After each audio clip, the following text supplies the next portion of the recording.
Welcome back guys. Welcome back to my YouTube channel, Dick Tubo TV. All about plumbing. Ang share ko sa inyo ngayon ay another overflowing na tank fittings. Pero ngayon, hindi na set ang papalitan natin. Yung mismong parang floater niya na lang. So guys, watch nyo yung full video na to at sana may matutunan kayo at hopefully meron pa akong ma-share sa inyo sa mga darating ko pang video. Please subscribe to my YouTube channel, Dick Tubo TV, all about plumbing. So guys, you watch and learn from me. So, mahal ko kayo mga katubo, Dick Tubo TV, all about plumbing.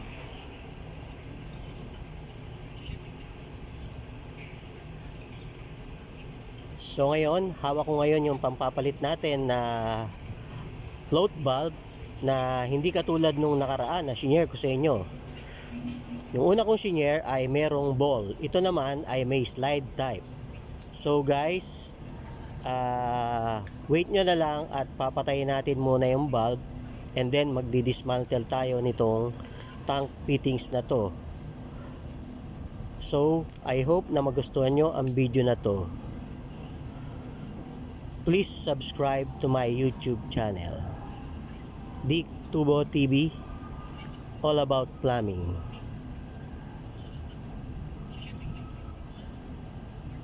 So guys, ayan, sineset up ko lang saglit yung aking tripod para nakatutok habang kakalasing ko tong tank fittings na to. Pero gaya ng sinabi ko sa inyo, hindi siya katulad nung una na buong set. Yun ngayon, yung mismong floater lang o yung supply valve niya lang na may slide type na floater. So guys, ayan, medyo patumba-tumba pa yata itong aking tripod kaya nagkakaganyan. So ayan guys, naging stable na. Pinapatay ko lang yung angle valve para maumpisahan ko na yung pagdi-dismantle. So, ayan, inaayos ko lang yun sa may loob. At ayan, ginagamitan ko na ngayon ng flat screwdriver.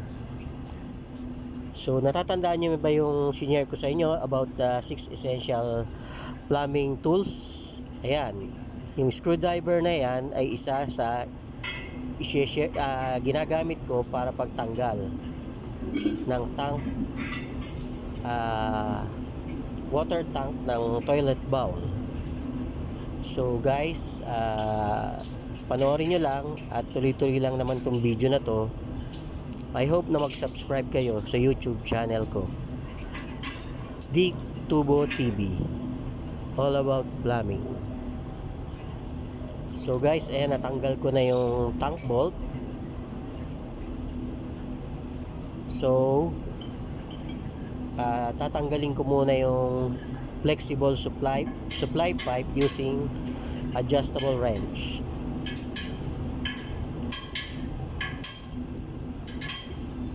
Yung adjustable wrench na yan, isa rin yan dun sa shinare ko sa inyo na 6 essential plumbing tools, kung natatandaan nyo pa. So guys, ayan, oh, kita nyo yung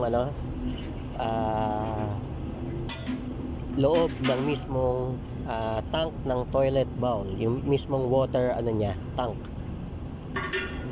So ayan guys, ihaharap ko sa inyo para mas makita nyo. So ayan, medyo hindi naman siya kinailangan na ng tools, malambot lang pihitin yung sabi ko nga, yung Washer Nison na tank fittings, disclaimer lang, Washer Nison, hindi po ako somehow connected sa inyo, pero mas komportable na ako na gamitin yung tank fittings nyo.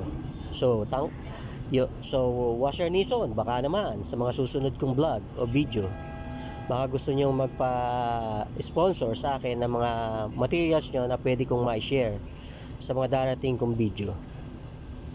So ayan guys, pinapakita ko lang sa inyo yung luma at saka yung bago. i-adjust ko lang yung height para yung water level niya medyo mataas din. Pero meron din namang adjustment yung mismong floater na iniro-rotate siya. Pwede naman kamayin lang yun mamaya. So later on guys, habang pinapanood nyo tong video na to, please support my YouTube channel, Dick Tubo TV, all about plumbing. So ayan guys, panoorin nyo lang at I hope na magustuhan nyo tong video na to. Mahal ko kayo mga katubo. All about plumbing.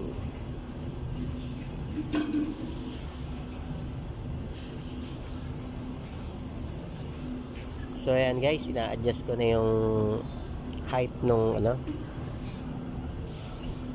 yun, ang adjustment kasi niyan, mayroon siyang parang lock na susungkitin mo ng daliri mo, tapos mapipihit mo siya ng konti, maya-adjust mo siya ng pataas or pababa. So guys,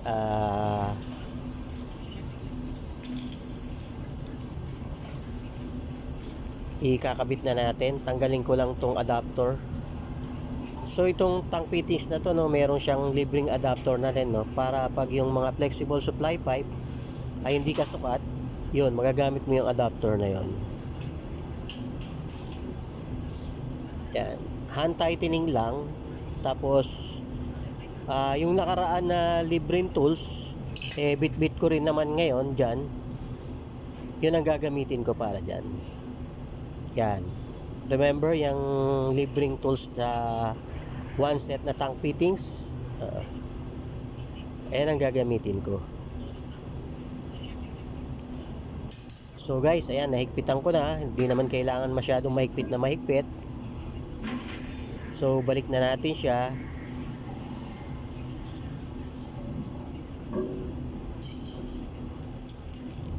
Okay, kasi hinahanap ko yung tank bolt. Tank bolt pala. So guys, follow nyo rin ako sa Reels kasi meron din ako sa Reels. Naglalagay din ako sa Reels ng tungkol din sa plumbing. So I hope guys na mag-subscribe naman kayo Please support my YouTube channel para mas lalo pa akong ma-inspired na gumawa ng mga videos na katulad nito na may matututunan kayo.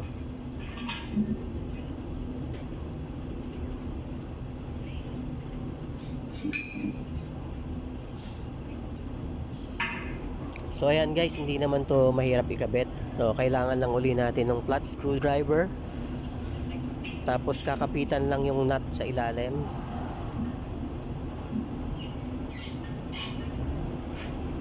Yan. Ang pagpihit nung tank bolt ay clockwise para higpitan.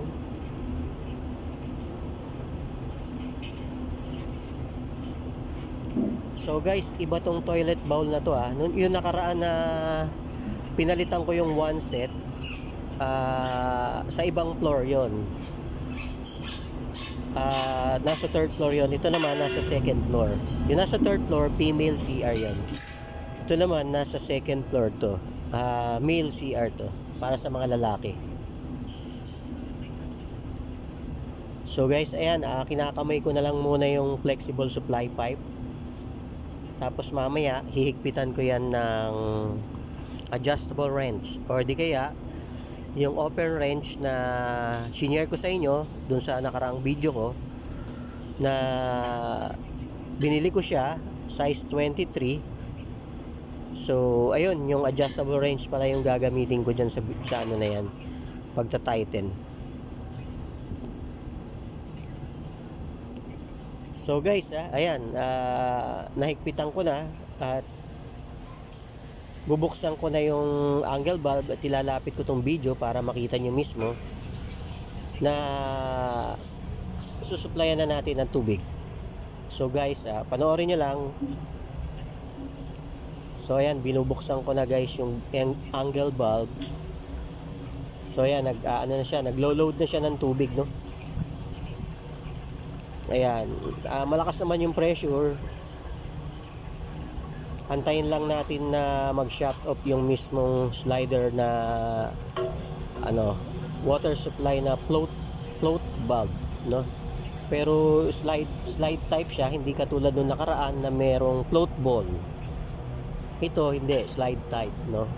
Pero same brand din, no? Same brand pa rin siya. So ayan guys, ayan, mukhang nag-shut off na, pero ina-adjust ko muna yung height para madagdagan pa yung tubig. Ayan. Kailangan hindi sosobra dyan dyan sa tinuturo ko na yan yung tubig. Kasi otherwise, mag-o-overflow na naman. So ayan, tingin ko okay na yung level ng tubig.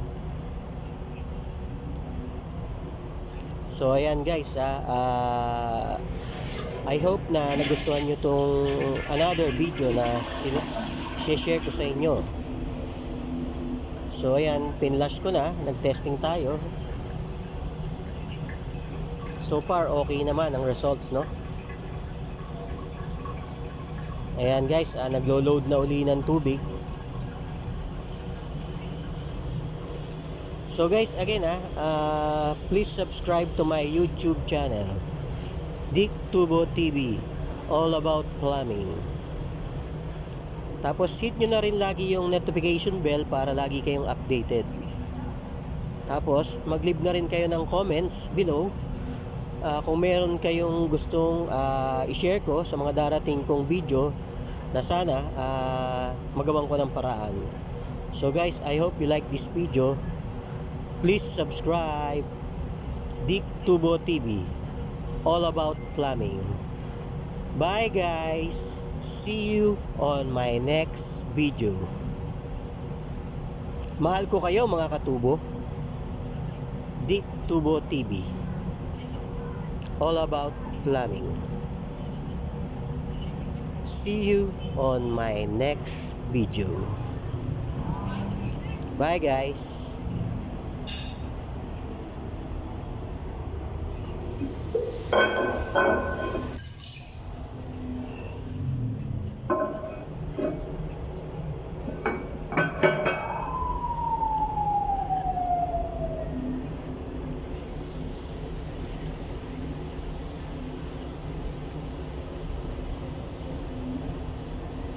Bye.